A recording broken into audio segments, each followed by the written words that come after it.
What's up, guys? Swift here, covering everything Chicago Bears. We have 3 Saturday games and a full slate of Sunday games with bye weeks officially over.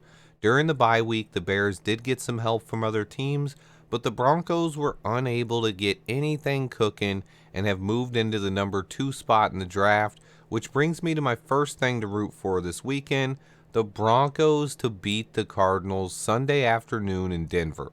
Both teams will be without their starting quarterbacks. It'll be Colt McCoy squaring off against Brett Rippon in a game that's very important to this year's draft position, but has zero playoff implications. Go Broncos. I will note that if the Cardinals do manage to get the win, it could potentially help us going forward. Both of these teams will likely pick in the top 10. Now I want to talk about today's action on Saturday, as the first 2 games feature one team slated to pick high in the draft and one team that is playoff bound.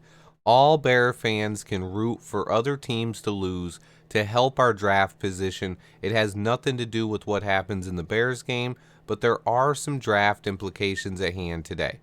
First off is the Vikings-Colts game. If the Colts manage to pull off an upset win, it would help keep our pick in the top 10 if we manage to win 2 more games. Some people are worried about the Vikings resting their players week 18, but with the 49ers' recent hot streak and the Vikings' loss last week, they have to keep winning just to keep the number 2 seed.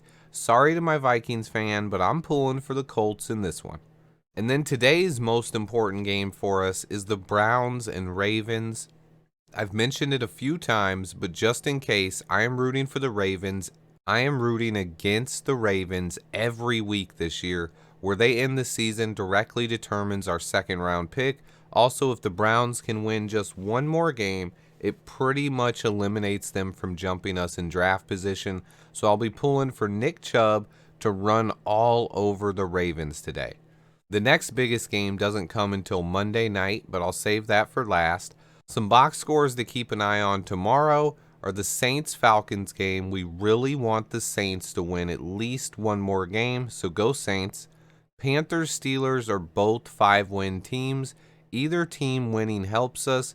Maybe root for a tie in the Panthers-Steelers game. The Broncos over the Cardinals, I already mentioned.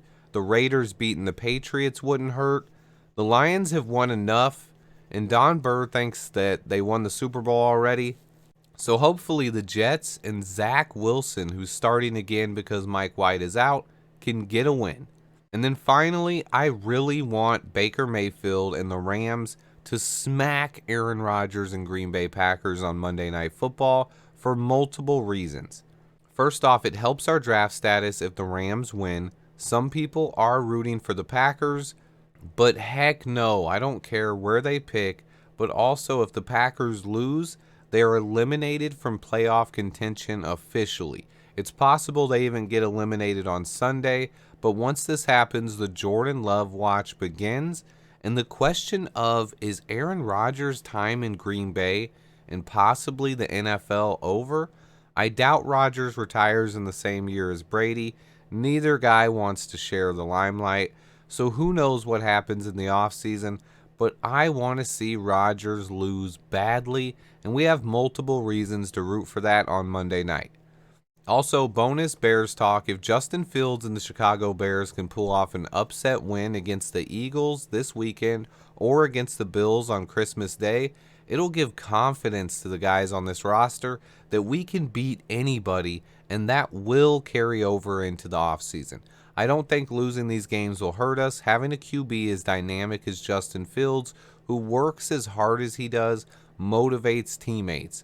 When you have a guy like that back there, it'll make you want to give your all. Regardless of what happens these next 4 games, the arrow is pointed up in Chicago. It doesn't matter where we pick in the draft. I believe Ryan Poles and Justin Fields are going to turn things around.